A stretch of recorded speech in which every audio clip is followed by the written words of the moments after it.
Ok, antes que nada, me he escuchado 3 veces o 4 la palabra gracias y yo creo que es al revés. Yo les doy gracias a ustedes porque ustedes ponen los cimientos del futuro. Yo en parte un poco así, pero ustedes son los que lo vuelven práctico, que es la idea, ¿ok? Entonces el agradecimiento es para ustedes, para todo este trabajo que están haciendo, que no se queda en la teoría, lo están materializando. Acá con Claudia hablamos de los avances que están ocurriendo en Colombia, etcétera. Em, y hasta aquí. Eh, el tema que les quería hablar es una fiesta que tenemos en 2 semanas y esta fiesta es Hanukkah. Nunca. Sí, Hanukkah. muy bien. Hanukkah es una fiesta que los judíos venimos celebrando sus buenos 22 siglos, algo así. ¿Y qué conmemoramos en Hanukkah? Entonces, la verdad, yo no me he puesto a ver los videos que hay en español por internet, pero supongo que si ustedes ven los videos de Hanukkah, van a, por ejemplo, en las fuentes comunes van a decir que el milagro de Hanukkah fue que el pueblo judío, bueno, les voy a contar la historia en resumen, pero luego se las cuento detallada. Bueno, en esta tierra en donde yo estoy han pasado muchos reinos, muchas civilizaciones, imperios, uno tras otro. Uno de esos fue el imperio griego, em, los helenistas con Alejandro Magno. El punto es que cuando ellos llegaron, con el tiempo empezaron se apoderaron de esta tierra y el trato a los judíos fue pésimo, al punto tal de que querían acabar con la Torá y con la tradición judía. Y el punto es que hubo una revuelta, se rebelaron los judíos, los que se rebelaron se llamaron los macabeos, y esa revuelta logró que se liberara el templo de Jerusalén. Y entonces aquí es donde viene el mito clásico, o no el mito, porque eso sí es algo que pasó y está registrado, que eso está registrado en los libros de los macabeos, que son libros que se escribieron para el siglo II y uno antes de la era común, que ¿saben qué es la menorá? La menorá es el candelabro del templo, que para prender el candelabro, según la ley judía, solo se puede con aceite puro, puro de recién, o sea, que es puro, puro, no revueltos, no. Y cuando los macabeos liberaron Jerusalén, llegaron al templo y el templo buscaron y encontraron una jarrita de aceite puro y no encontraron nada más. Y esa jarrita, que supuestamente iba a durar un solo día, duró 8 días esa sola jarrita, y es el tiempo de preparación para preparar aceite puro es 8 días. Y así tuvieron el tiempo suficiente para seguir produciendo el aceite y seguir haciendo la tradición que se le ordenó a Aarón, el hermano de Moisés, hasta que se destruyó el segundo templo, en la época de Tito, en el año 70. Entonces, eso fue lo que ocurrió. Entonces, la gente les dicen que el milagro de Hanukkah fue que se prendió una jarrita de aceite, ¿ok? Pero que vengo a decirles, señores y señoras, que en casi ninguna fuente judía en verdad dice eso. Las fuentes antiguas dicen que ese no fue el milagro. ¿Cuál fue el milagro de Hanukkah? ¿Alguna propuesta? ¿Alguna idea? Ok. Para eso es la clase. Que eh, hay una que dice que fueron pocos y eran muchos del otro lado. Ese fue el milagro de vencer de los pocos hasta muchos. Ok, entonces exactamente. Gracias. Y Maxwell levantó la mano. Si quieres complementar.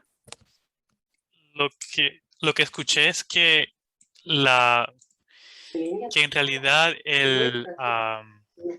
que el milagro fue que lograron deshacerse de los griegos que estaban durmiendo en ese tiempo. No sé si sea correcto o no. Ok, y ambas perspectivas van hacia el mismo punto. Ahora les voy a contar la historia como ya, no como se le cuenta a los niños chiquitos, sino como más o menos fue. Y ocurrió de la siguiente manera.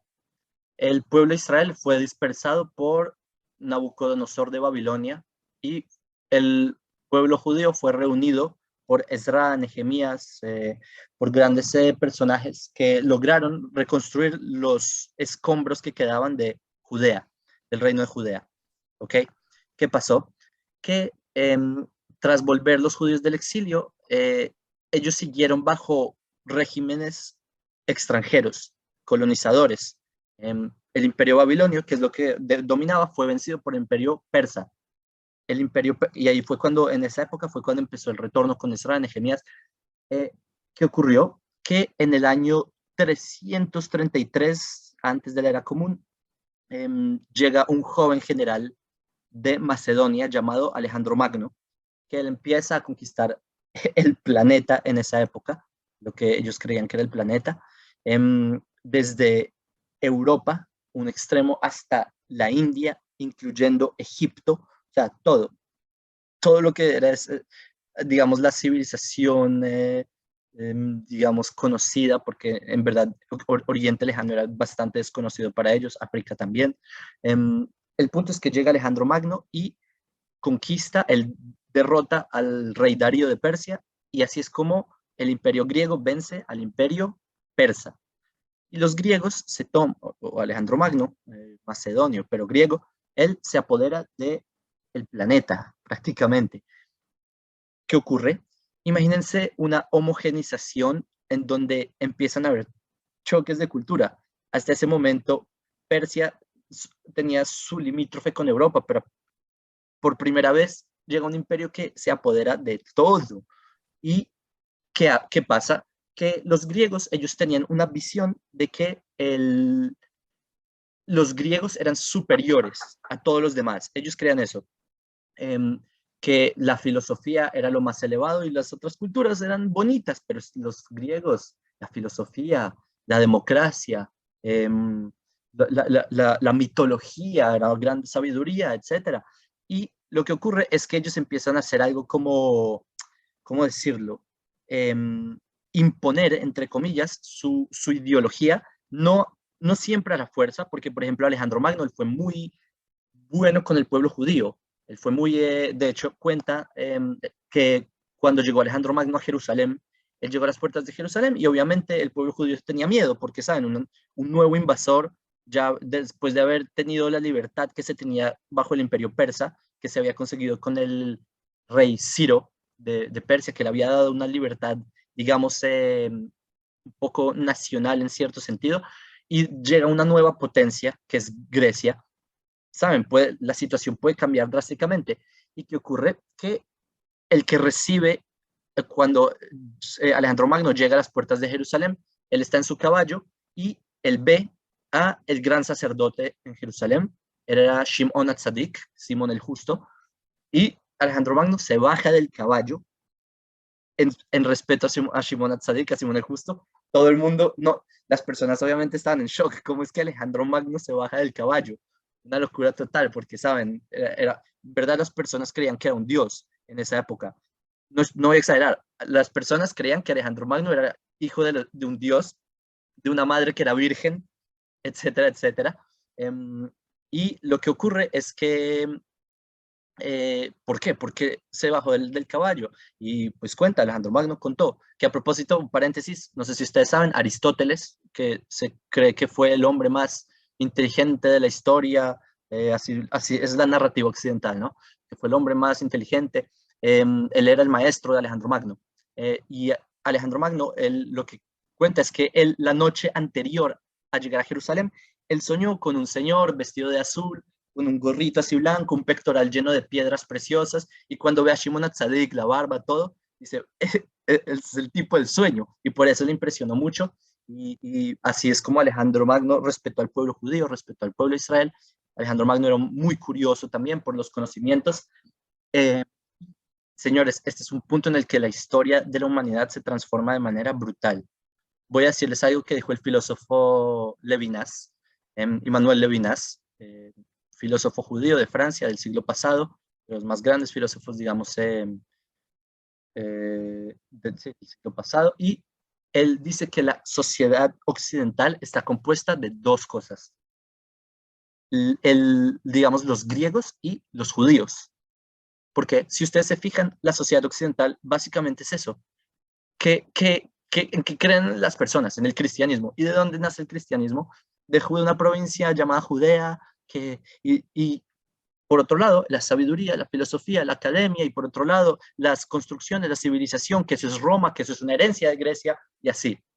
Entonces, ¿dónde se ve este choque?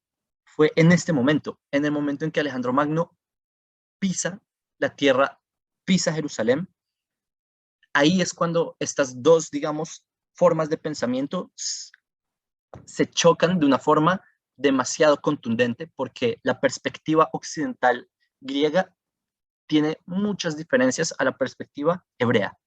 Y digamos, un paréntesis, el historiador Clearco, él fue un cronista, él escribe que Aristóteles, que cuando Aristóteles él interactuó con un sabio judío llamado Shimon Atzadik, Simón el Justo, que era el gran sacerdote, que fue uno de hecho, si ustedes leen la Mishnah en el tratado de Avot, se menciona a Shimon Atzadik y sus enseñanzas, que sobre el mundo se mantiene sobre 3 columnas, sobre la bondad, etcétera. Eso lo dijo Shimon Atzadik, una persona de unos, digamos, límites intelectuales extremadamente profundos. Y Clearco escribe que dijo que Aristóteles se impresionó tanto que Aristóteles dijo que ese judío pareciera que fuera griego.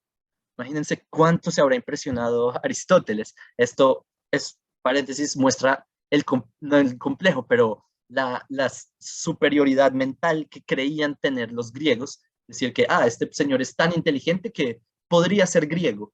¿Sí entienden? Se crean superiores, pero es una muestra de que realmente la sabiduría judía fue bastante impactante para los griegos. Les recuerdo quién eran los griegos en esa época. Estamos hablando de personajes como Sócrates, Platón, maestro de Aristóteles. Aristóteles no se queda nada atrás, que fue una de las personas que fijó las bases intelectuales del mundo por los siguientes 1000 años o más de 1000 años.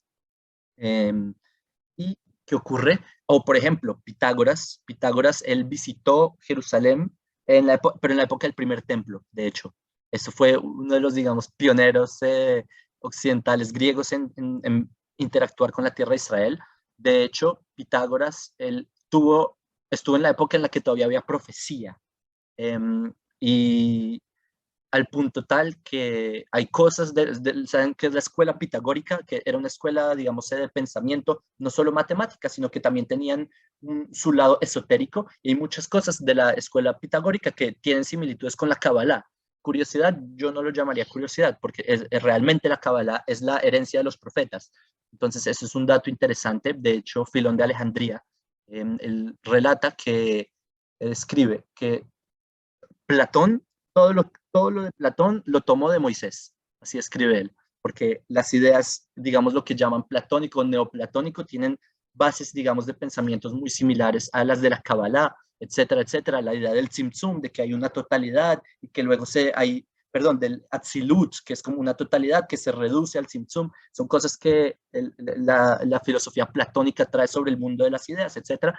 Entonces vemos que son dos civilizaciones que chocan, que es la hebrea, que nosotros pensamos que la visión hebrea es la que debería, digamos, dar ¿cómo se dice?, el enfoque hacia donde el mundo debería ir, mientras que las griegas dicen lo mismo. Los griegos dicen, no, debería ser un mundo de filosofía, de democracia. Y cuando yo digo griego me refiero a lo que hoy en día es Occidente, porque Occidente es la herencia de Grecia. Eso es evidente para todos nosotros. ¿Y qué ocurre?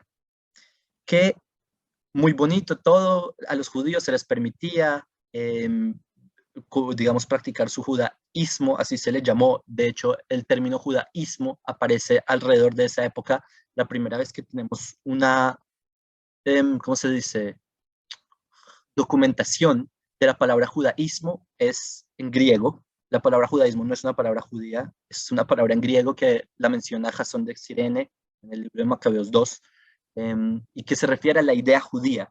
Y acá es donde el mundo comienza, como les mencioné, hay dos, digamos, toda esta fusión de culturas, es lo que dan a la luz algo que se llama el helenismo, porque están, imagínense, las culturas orientales, no me refiero a Japón, sino Persia, lo que era Babilonia, empiezan a juntarse con lo que es Europa, y así nace algo llamado el helenismo, en griego, helenismos, y el helenismos comienza a chocar con el judaísmos, judaísmos nuevamente no es la religión judía, sino la idea judía.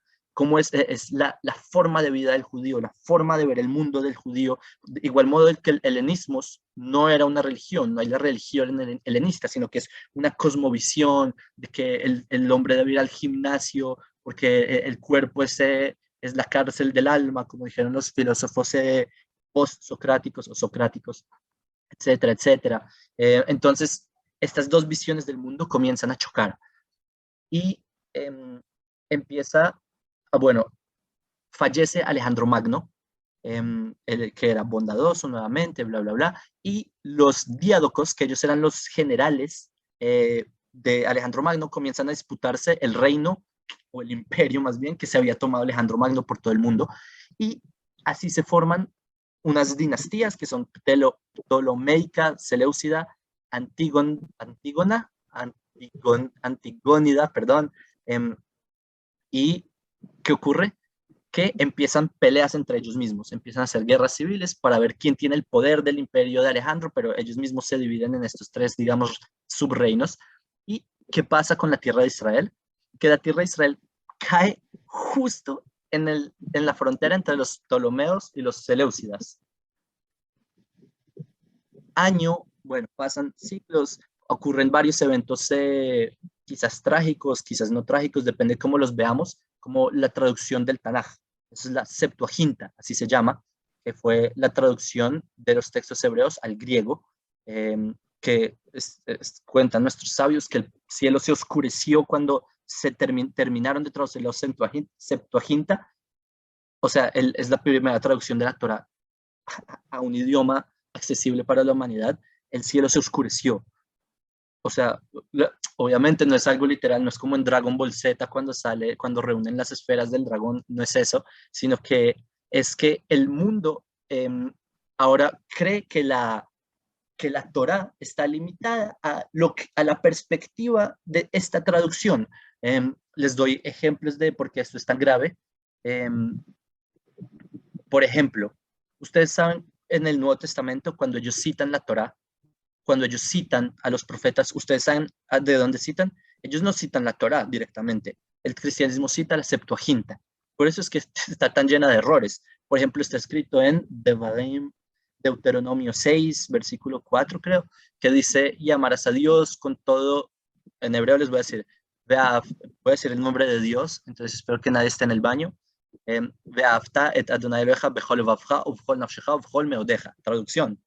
Lo dije el versículo original. Traducción, como por lo menos yo lo entiendo en el idioma otro que tengo en la lengua, que es amarás a tu Dios con todo tu corazón, con toda tu alma y con toda tu fuerza. ¿Qué dice la Septuaginta? La Septuaginta lo tradujeron así.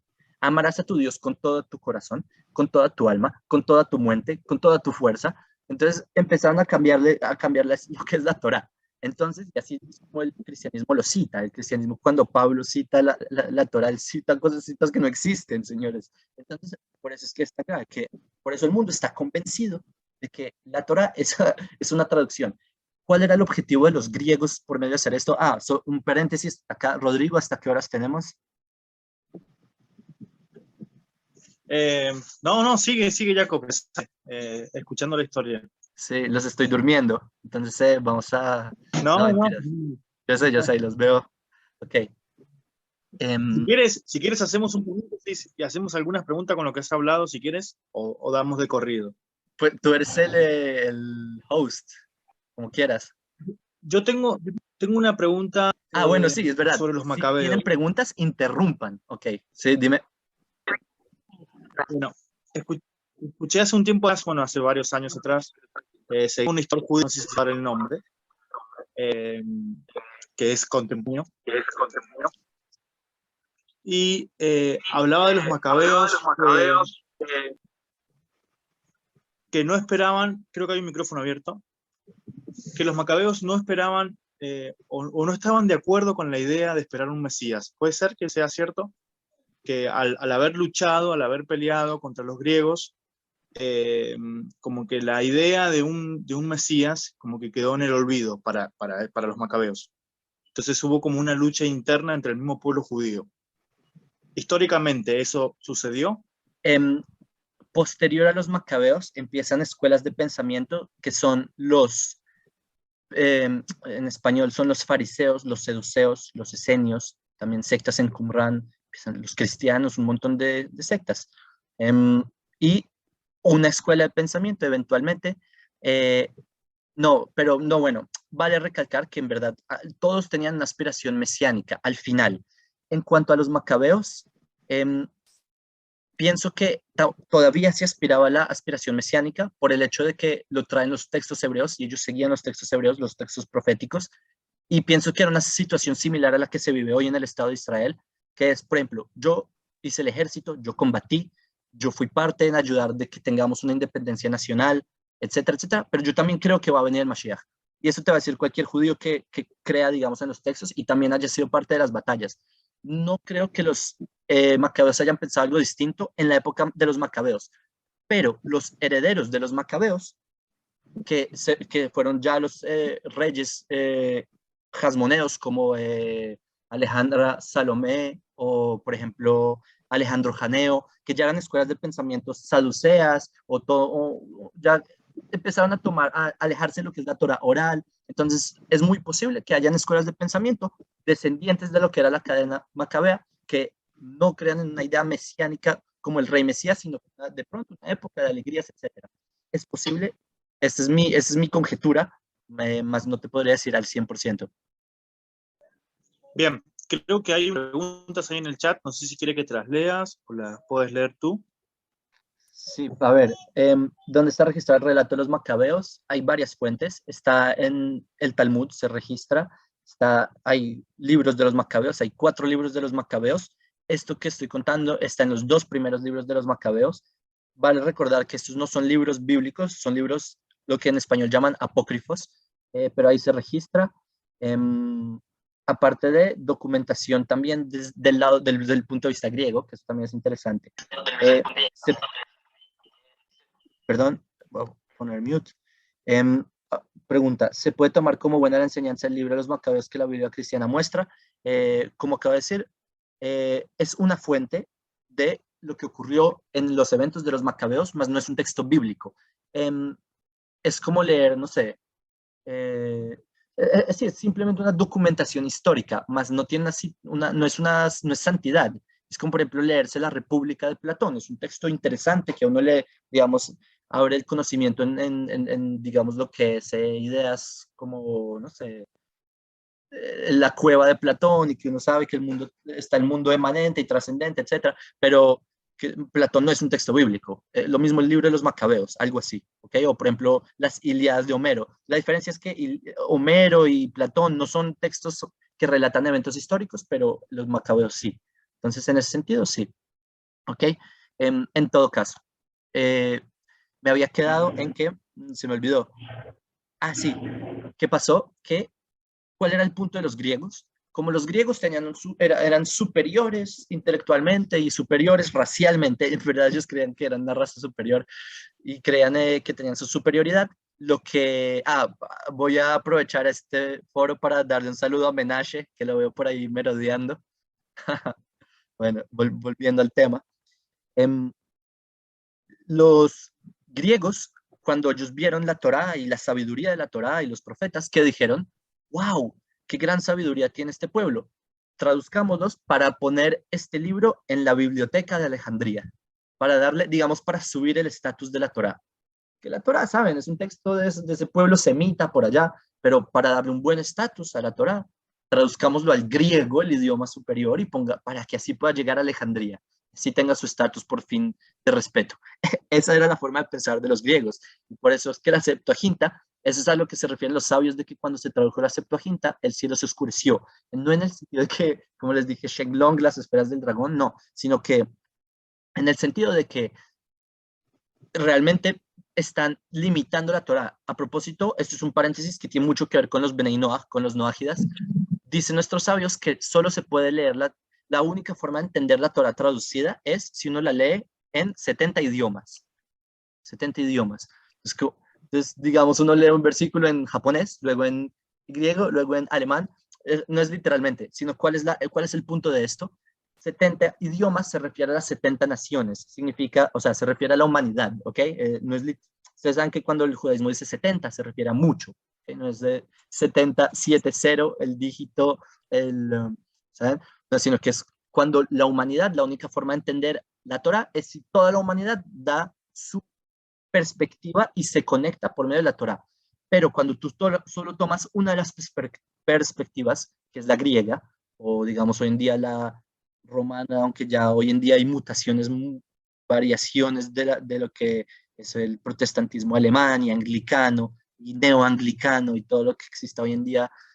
Pero si tú ves la Torah desde una sola perspectiva, que no es la perspectiva, tratando de homogenizarlo y decir, esa es la perspectiva única y válida, entonces ahí es cuando cae. Por eso es la importancia de que los Bnei Noach, a propósito, tengan un centro, una conexión con Israel y un centro de Bnei Noach en Israel para estar así conectados. Eso es una de las, digamos, de los puntos más grandes. Por eso es que yo soy tan fan del concepto del Rav Sherki del Brit Olam, porque Brit Olam es un centro para Bnei Noach que por fin, o digamos, cuando existe un Sanedrín, se van a poder conectar el Sanedrín israelí con el Sanedrín o los Sanedrines noágidas, que estos son los 70 lenguas, traducciones de la Torá. Si me entienden, todo lo que estoy diciendo lo estoy diciendo en términos un poco abstractos, pero estoy seguro que ustedes ya tienen la intuición de empezar a entender lo que estoy tratando de decir. A propósito, ustedes saben que así es el judaísmo. El judaísmo no les va a decir cosas todas abstractas como, no, no les va a hablar en idioma kantiano, no les va a decir, ah, sí, eso es el nuómeno, sino que la Torah les va a decir, ah, sí, ese es el brazo extendido de Dios. Y uno, ¿qué? ¿Cómo así? Pero así es el lenguaje que usa el judaísmo, usa un lenguaje que da explicaciones amplias, y esto es a 70 naciones, etcétera, ¿me entendieron? Ok, hasta aquí espero no haberles revuelto un poco la cabeza con todo lo que acabo de decir, pero volviendo al tema, llega, pasan los siglos después de Alejandro Magno y la situación estaba decente, pero los seleucidas empiezan a tomarse la tierra de Israel, ¿ok? Habíamos dicho, estaba la frontera ptolomeica, seleucida, y los seleucidas se toman la tierra de Israel y llega un rey antisemita, judeófobo, que odiaba al pueblo judío, que se llamaba Antiochus, creo que en español, Antiochus IV. Él era un rey que él no perseguía ninguna otra fe, él no perseguía, yo qué sé, zoroastristas, él perseguía a los judíos. Él le prohibió a los judíos, digamos, hacer nuestra tradición milenaria. Él tomó el templo de Jerusalén, se lo tomó a la fuerza, y puso la estatua de Zeus. Zeus era, digamos, el patriarca no el patriarca, pero digamos, el dios superior de la, digamos, religión griega, o de su mitología, como le llaman, y empieza a hacerle cosas que el pueblo judío en verdad la estaba pasando mal. En cierta parte habían judíos que estaban helenizados, es decir, que habían abandonado su perspectiva judía porque les llamaba más la atención la perspectiva griega, ¿saben? La filosofía y todo esto. Entonces, ahí está. ¿Qué pasa? Que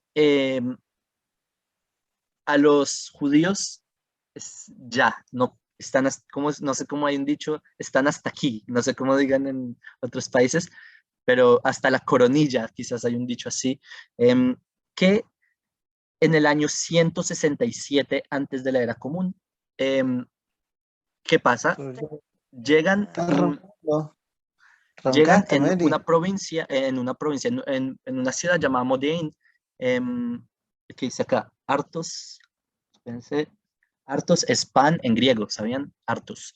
En todo caso, así dice Mateo 6:16, Artos, que hay que comer el Artos de cada día. Mateo, sí.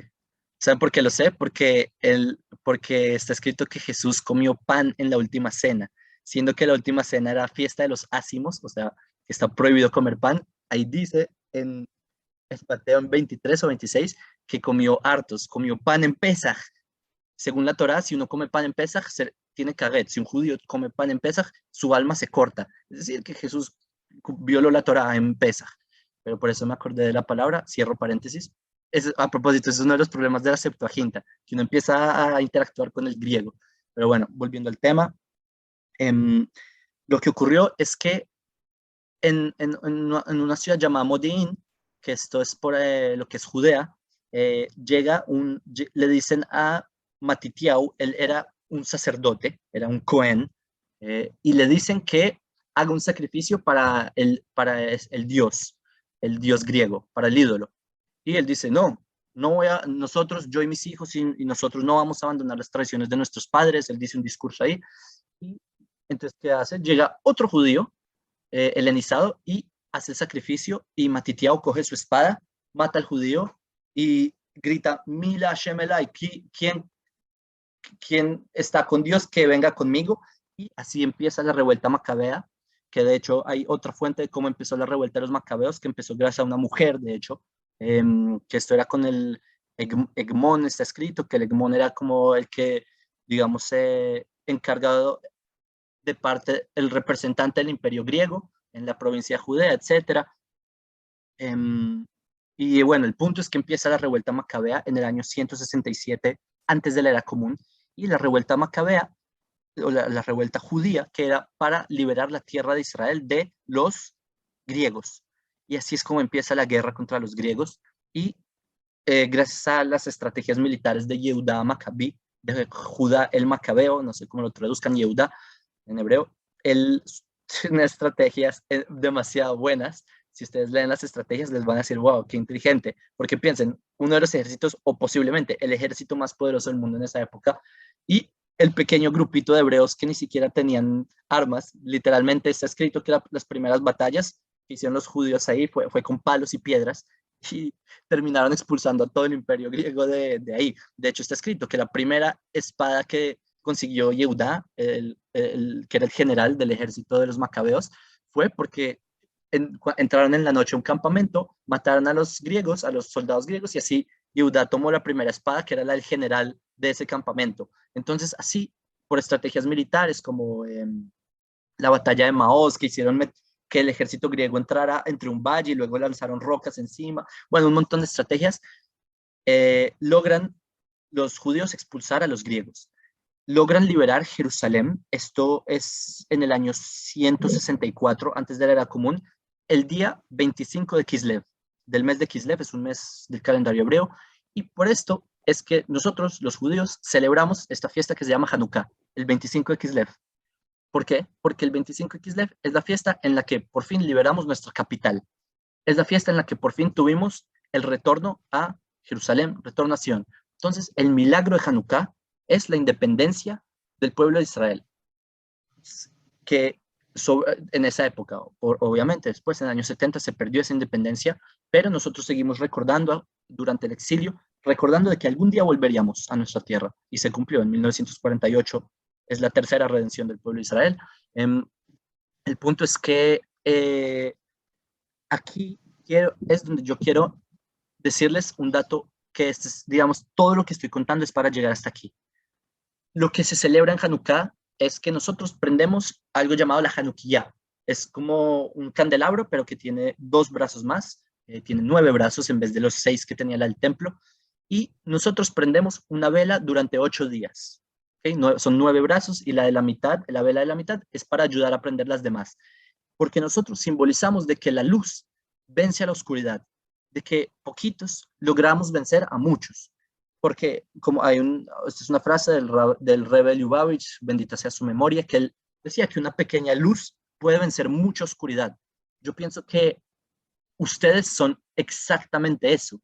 Ustedes están en un océano de oscuridad, porque tristemente hace 500, bueno, empezó un poco antes, ya había idolatría en América Latina, pero cuando llegaron los españoles, la idolatría tomó forma de santidad, como que disfrazaron la idolatría con santidad, y es cuando, digamos, llega la corona española, el catolicismo, y se apodera teológicamente de Latinoamérica y de Norteamérica, luego los ingleses, y así es como la sociedad en la que ustedes viven 500 años después es una sociedad idólatra, pero despiertan pequeños destellos digamos, de cordura, llamados Rodrigo, llamados Solia, Viviana, y estos pequeños destellos son los Benei Noach, pequeños destellos de luz que al final pequeñas luces. Esto dice una de las canciones que cantamos en Hanukkah, que dice, Kol echad hu katan vejulanu or eitan, que cada uno es una pequeña luz, pero todos juntos somos una llama, una gran llama, que eso es justamente el concepto de hacer comunidades no ágidas, porque imagínense un no ágida solo tratando de remar un barquito contra la corriente, es difícil, pero cuando ya son todo un buque de guerra, o bueno, no de guerra, pero cuando ya son todo un, o sea, bien organizados, ya con un objetivo.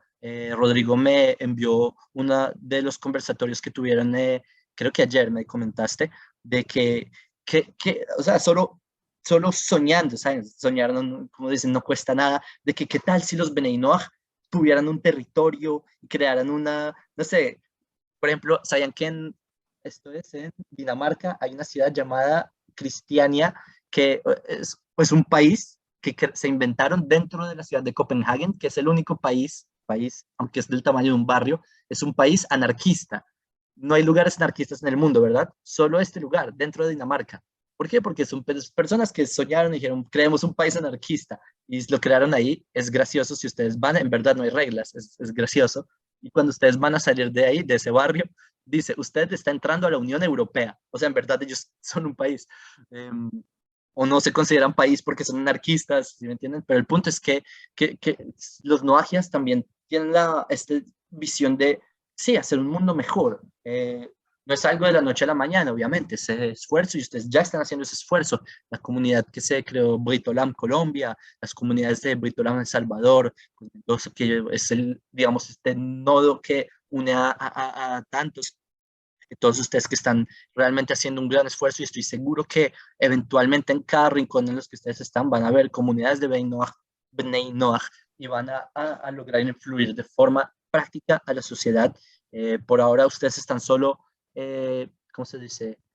Eh, empollando, ¿cómo se dice cuando crece un huevo que todavía está así la cáscara, pero en algún punto va a salir un fénix o yo que es un dragón y va a en verdad de transformar la sociedad de una forma que las personas realmente van a querer ser parte de eso, y las personas van a decir, wow, los noágidas, yo quiero ser noágida, ya me cansé de esa idolatría que solo me limita la cabeza, que no me deja ser mejor persona, ya estoy harto de eso, yo quiero ser mejor persona, quiero ser yo mismo, quiero ayudar a los demás, entonces me voy a unir a la comunidad noágida de X ciudad, y así sucesivamente, y eso no estamos muy lejos de eso. Realmente en el último año han pasado tantos eventos que yo mismo me impresiono. Yo cuando decía, no, van a haber comunidades no ágidas en una década, yo ya le estoy bajando el lapso de tiempo porque las comunidades no ágidas ya están apareciendo.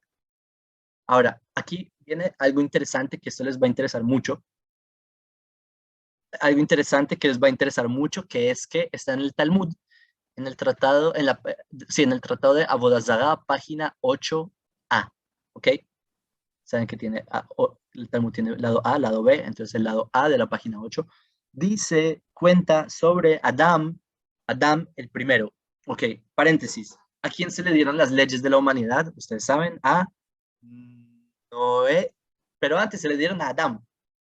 A Adán se le dieron 6 leyes, aunque hay un midrash que dice que se le dio la séptima ley de que no comerla, de que sí, no coma carne, pero en todo caso Adán era vegetariano, entonces por eso es que no era relevante esa ley, etcétera. Pero el punto es que se le dieron las leyes universales a Adán. Y cuenta acá el Talmud que el Adán, él hizo el pecado el primero de Tishrei, es digamos la cabeza del año, ¿no? Que ese fue el primer día, literal día que lo crearon, ya pecó. En todo caso, ¿qué pasó? Que empezó, si ustedes ven, en la época que es Tishrei, el calendario empieza, digamos, la rotación del sol empieza a volverse el día más corto. Pues acá, ¿no? En Latinoamérica, quizás si ustedes están cerca del Ecuador, no pasa esto, pero en donde estaba Adán, que es lo que es Mesopotamia, porque ahí estaba el Edén, el día empezó a hacerse más corto, más corto,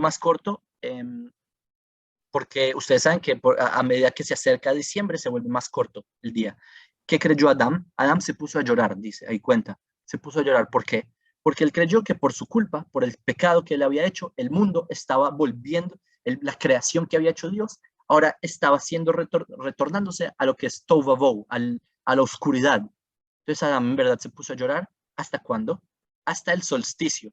El solsticio es una época del año en el que realmente el día se empieza a volver otra vez más largo, porque ya ustedes saben cómo se ve el sistema solar, no son circulitos, son elipses. Esto está en las leyes de Kepler, de Johannes Kepler, que por eso a partir de diciembre, por ahí entre el 22, 23 de diciembre, el día comienza a hacerse más largo. Entonces, está escrito que Adán hizo alrededor de esa fecha, el 24 de diciembre, hizo una fecha de celebración, y él celebró 8 días, celebró 8 días, la fiesta de la luz, porque por fin el mundo tenía luz. Entonces, aquí es. ¿Y qué dice el Talmud ahí? Que más adelante los romanos, ellos hicieron también una fiesta ahí, que es la fiesta de la Saturnalia. La fiesta de la Saturnalia, que era una fiesta que celebraban los romanos el 24 de diciembre, en honor al dios, bueno, no sé si es un dios, pero Solus Invictus era en honor al dios Saturno, que para ellos es Zeus. No, Júpiter es Zeus, de hecho. Entonces ellos celebraban la fiesta para Saturno, Saturnalia, Sol Invictus, que esa era, los romanos celebraban haciendo pecados terribles, no les digo, pero que tenían que ver con ¿saben? Hacían cosas inmorales durante esa época, y ellos prendían en las noches antorchas para celebrar ¿qué? Celebrar la luz. Entonces dice el Talmud que lo que hicieron los romanos el 24 de diciembre es una fiesta de idolatría. En el mismo lugar, y ahí dice el Talmud, en donde los romanos hicieron idolatría, Adán hizo servicio a Dios. Adán le sirvió a Dios. Digamos, y ese está el contraste entre algo que parece luz, porque saben, parece, si uno se fija, la sociedad occidental es muy buena, tiene un lado positivo. Un segundo, hay alguien que no está en mute y me reflejo, creo que es Rodrigo Roda. Aquí te puse en mute. En todo caso, porque uno se puede pensar, Roma en verdad contribuyó mucho al mundo, no, tampoco hay que juzgarlos para mal. Piensen que de no ser por ellos, no tendríamos la tecnología, no tendríamos, digamos, la estructura social, no tendríamos cosas como, yo qué sé, la arquitectura, sistemas de gobierno. En verdad, contribuyeron mucho, pero detrás de esa luz, es una luz que realmente hasta cierto punto ilumina, pero también proyecta oscuridad porque hace sombra también. Y eso es, digamos, no sé si ustedes saben en química, cuando uno hace una reacción, por ejemplo, yo quiero producir, yo qué sé, cualquier químico. Entonces yo tomo 2 químicos y yo produzco lo que yo quiero, pero también salen otras reacciones, subreacciones, que uno no quiere. Y estas subreacciones puede que retornen la fórmula y empieza a hacer un caos total. Entonces, algo parecido pasó con Roma, que ellos eventualmente, su paganismo se transformó en lo que es la religión occidental que todos conocemos hoy en día, que vinieron en nombre de traer paz al mundo, siendo que está escrito que este personaje vino a traer espada y no vino a traer paz. Esto está en Mateo escrito. Pero el punto es que esta religión, tristemente, ha traído cosas no muy positivas al mundo. Cuenta Maimónides escribe que si algo bueno que trajeron fue que difundieron el Tanaj por el mundo. Tristemente lo hicieron a las malas, pero lo hicieron. El punto es que en donde Roma o Edom, en el lenguaje hebreo, donde Edom hace idolatría, Adán hace servicio a Dios, ilumina el mundo de verdad. Y aquí es donde entran ustedes, señores, porque lo que ustedes están haciendo es la reparación de lo que hizo Adán. Adán, en donde él cayó, ustedes, es donde ustedes están reparando. Eso es exactamente, que la humanidad se volvió a tomar, digamos, su estructura de Noé, ya es un tema, pero en sí, Adán, es poder volver a la situación de que haya un Edén, un paraíso, un mundo bueno, y eso lo están haciendo ustedes, señores, por medio de tomar lo que para ustedes era un pasado muy obvio, para ustedes era muy lógico que una persona va y prende un arbolito celebrando el nacimiento de un ídolo asesinado por Roma hace 2021 años, no, hace 2000 años, ya casi, pero un ídolo asesinado por Roma, y eso era muy obvio para ustedes hace unos años, pero ustedes entendieron que no. Ustedes tuvieron sus experiencias, cada uno, me imagino, es un mundo de por sí, llegando a la conclusión de que hay en verdad una forma de iluminar al mundo, y es por medio de lo que ustedes están haciendo, y es, ya estoy concluyendo, Y por eso es que ustedes están cumpliendo lo que dice esta parte del Talmud. Ustedes están trayendo lo que en verdad es luz, no lo que se disfraza de luz, porque tristemente ustedes saben, no, nadie, o sea, ustedes saben mucho mejor que yo que en verdad hay personas convencidas de que están en el camino correcto por creer que un ser humano se suicidó por sus pecados. Yo dicen, no, ¿yo para qué practico leyes? ¿Para qué cumplo las leyes de Noé? Si todo lo que tengo que hacer es creer en la sangre de alguien que se lo mataron en una cruz. Y para ellos es muy lógico. Para ustedes, obviamente, hoy en día les parece como, "What? ¿En verdad creen en eso?" Para ustedes saben que no, sin el cumplimiento de las leyes no hay algo puntual, no hay nada. La fe sin obras no funciona, etcétera, etcétera. Entonces, ustedes realmente, mejor que nadie lo saben, y por eso es que esta misión de mejorar el mundo, sí, en parte se nos dio a Israel para enfocar, para poderles, digamos, bajar estas ideas a ustedes. Pero al final de cuentas, los que hacen un mundo mejor son ustedes. Eh, Ustedes al final de cuentas son los que están en primera fila combatiendo a capa y espada en iluminar el mundo y hacer un mundo mejor. Y por eso quiero terminar como empecé, diciéndoles gracias a ustedes. Hasta aquí. ¿Preguntas?